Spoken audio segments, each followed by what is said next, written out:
If I were to ask you what is the #1 hated flower in watercolor, I'm pretty sure you would say the same thing, watercolor roses. So here I have the beginner rose. I'm not saying there's anything necessarily wrong with that, but when we start to create roses, we don't have to do them like this, but this is how we learn. And then we end up with a lot of white space. Today I'm proposing, what if there's another way to paint watercolor roses? So I'm gonna show you the beginner rose and how it usually looks. I did the same thing when I first started, and then some alternative ways that you can paint some beautiful loose watercolor roses that you will love. Are you ready? Let's do it. I'm super excited about it. So there's so many ways to do roses. Here's just some brief examples. These are pretty quickly done, kind of messy, but kind of fun. Then these are bit more of a traditional rose.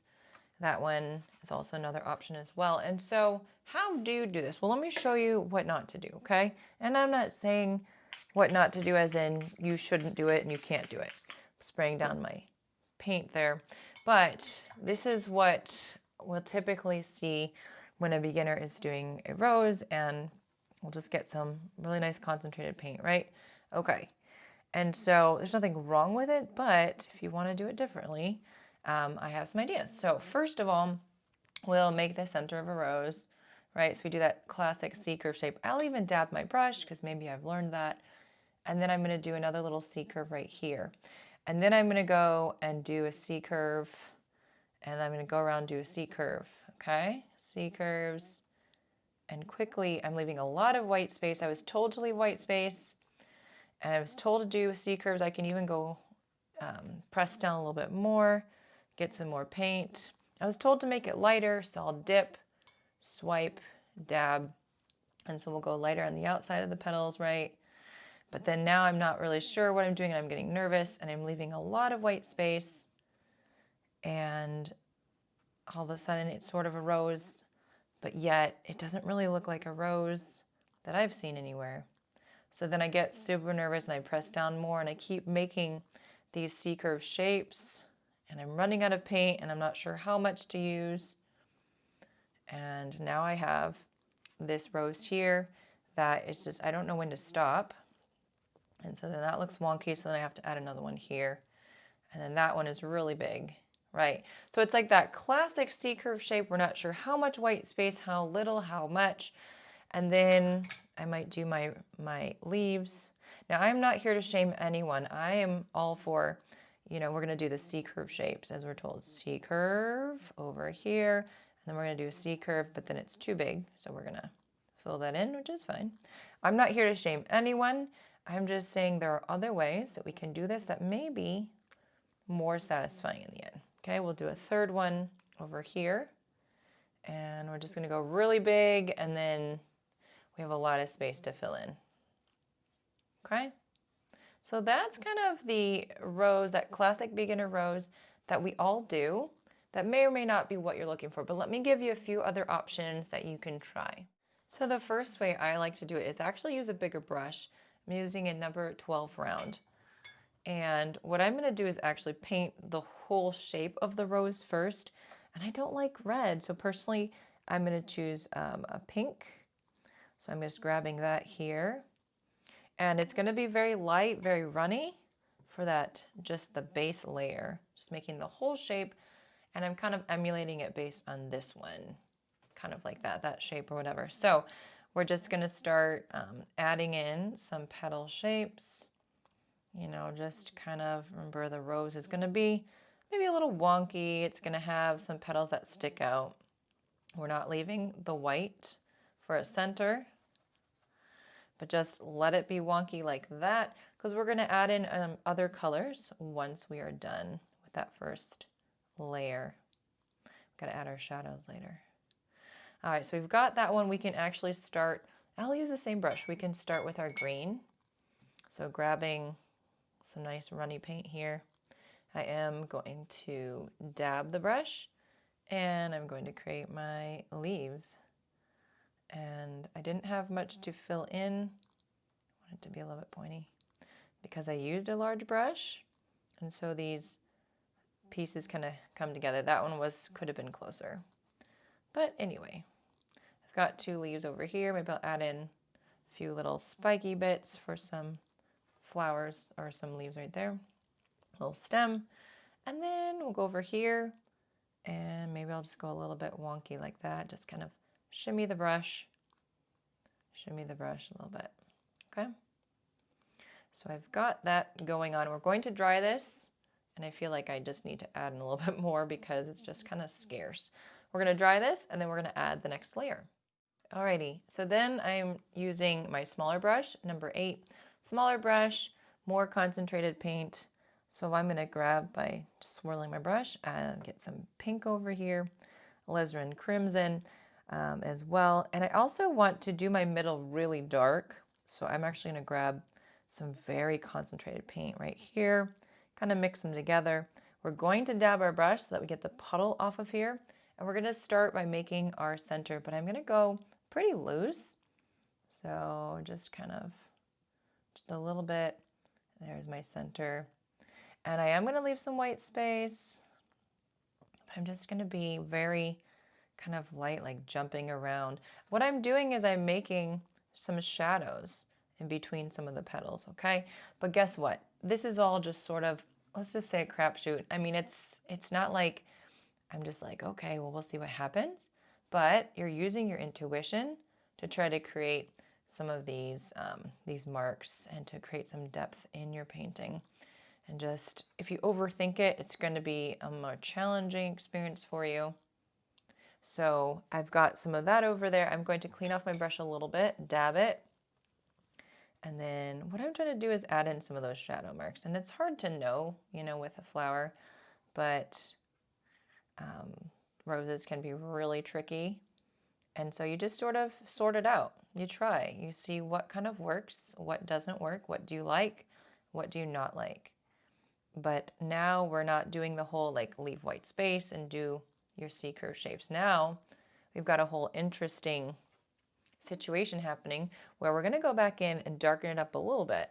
But we've got some kind of mid-tones, a few of the dark ones there, just to start adding in some dimension. Does that look better? Is that interesting? Do we like it better than this situation, for example?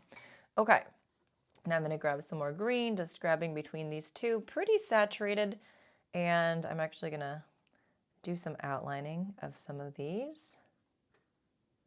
I'm going to do just really artsy, some of those situations there, and then just pressing down, creating some dimension here. I don't always like to add lines to every single leaf. I want it to be just very loose and kind of in the moment, just adding those marks. When we're beginning, I'm doing some really dark ones for some good contrast. When we're beginning to paint, we're starting to, we just feel very insecure. Often, maybe you didn't, maybe you don't, I did. So I'm just speaking to that part. Let's just make sure that's closer. And we can often feel very insecure and very worried about what other people think about our art as well as how it's turning out. And I have to just ask you to try not to do that. Try to remember what's going on, that you're learning, that it's an experience, and that it doesn't have to be perfect. Let's go ahead and dry this and we'll get to that last layer. When I'm painting something, I want to do high contrast. So I'm actually going to take some of this alizarin crimson, take some of my dark navy. Oh, that's purple. Look at that. I want it to be more red than purple, but I want it to be very dark. So this is going to give me, let's do a little pink too. Let's see what happens there. It's going to give me more contrast there, especially for the center where that's where you have more of those shadows, that darkness in your flower because it's tightly wound. So look, I'm not covering up every single thing, just a lot less, but just kind of going around the edges of some of those and adding in some more of that darkness and that shadow. I feel like little dots, little dashes is what starts to make it look, to me, more realistic. And you can see I'm working quickly, and you can always slow down this video. Guys, if you're enjoying this, I'm inviting you to hit the like button just to let people know, take a little break from your painting, skid around as I'm skidding around here, and just hit the like button. It helps people know that this is a fun video, that you're learning a lot, and that they should join in as well. All right, so cleaning the brush, dabbing the brush, and I would like to just blend out some of these marks. So we're getting a little bit more of that darkness, but you know, you're not keeping all that saturation. So that's essentially it for that rose. I would do a little splatter. We'll do the green, just a little bit of splatter here for fun. And that's it. Let's do our second rose.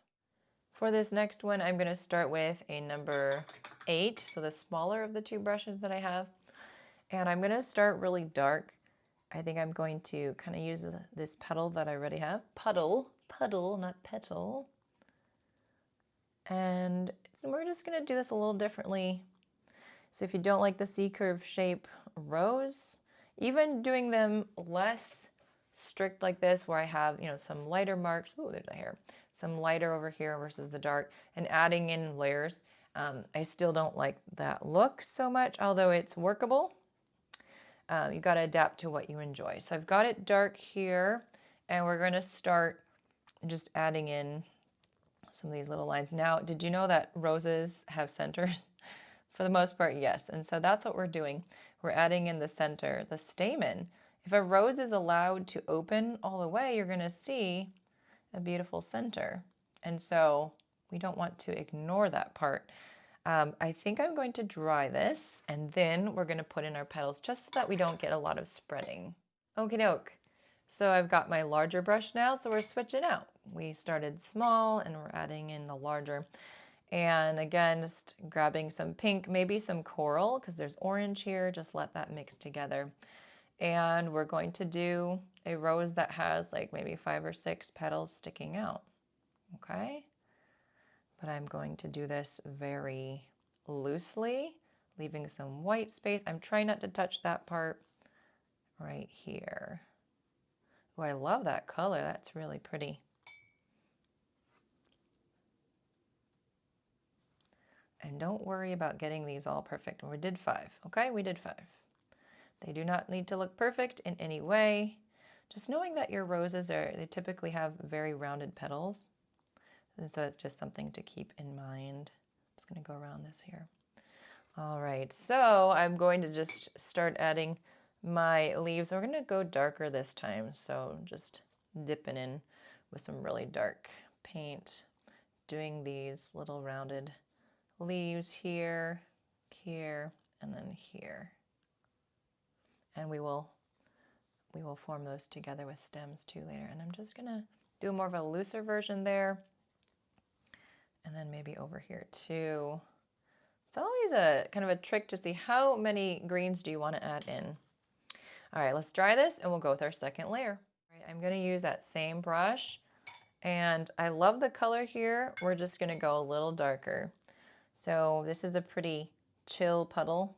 We want to just take a little bit extra paint. So orange, pink, that's a little extra. It's going to be a lot darker actually. So, but it's pretty runny. Dab your brush and just, oh my goodness, the hairs. So just adding in some really quick moments here with some shadow. You see how I'm just trying to add in some extra pizzazz for this rose, like really quickly. Multi-petals, there's lots of petals happening here. If you need to slow it down, you can go ahead and slow it down. I know that was really fast. We will dry this after I get a little bit more of a contrasting color. So add some dark into your green. And I can use the point of this to create my little stems that connect pretty quickly. Can do that. Just a little bit of light pressure. And then a little bit of contrast, just little quick marks. See, easy peasy, anyone can do this. It's not too challenging, I think. If it feels challenging, you can always try it again. For the second round, it's gonna get easier. A little bit of watery paint for the splatter, especially where there was some green I touched on. All right, we're gonna dry and come right back. All right, smaller brush. Last final touches. I do love that orange and that pink. So I'm going for a third round, making it darker. So fluorescent and beautiful. Dabbing my brush, and then I'm literally just really tiny, tiny marks going around and adding in a little bit extra in the middle. It's very light, you can hardly see it, but you can add in some darks here on the tips as well.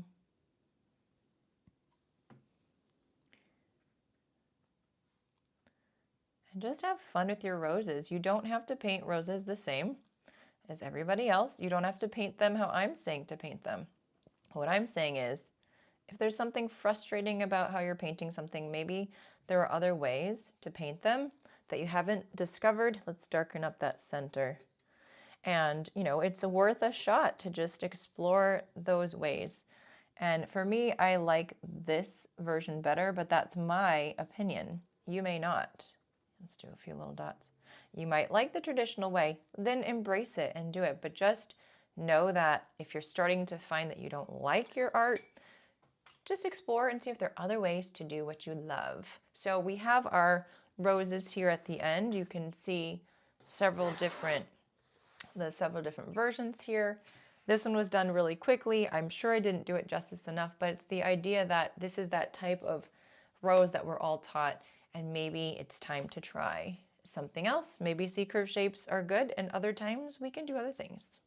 All right, guys, I hope that either one or the other of the roses I showed you are things that you feel you could be comfortable painting. And maybe we need to rethink what we think about the rose. When you have a rose in real life, the white space isn't there.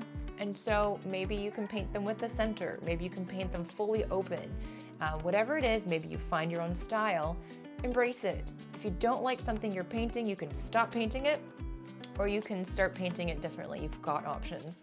Tomorrow, I am hosting a free watercolor class. The link is down below if today is Sunday. And so sign up for that. We'll be painting some floral shadows and talking about self-care and just having a great time. I love having my students over there in the classes, and I hope that you can come as well.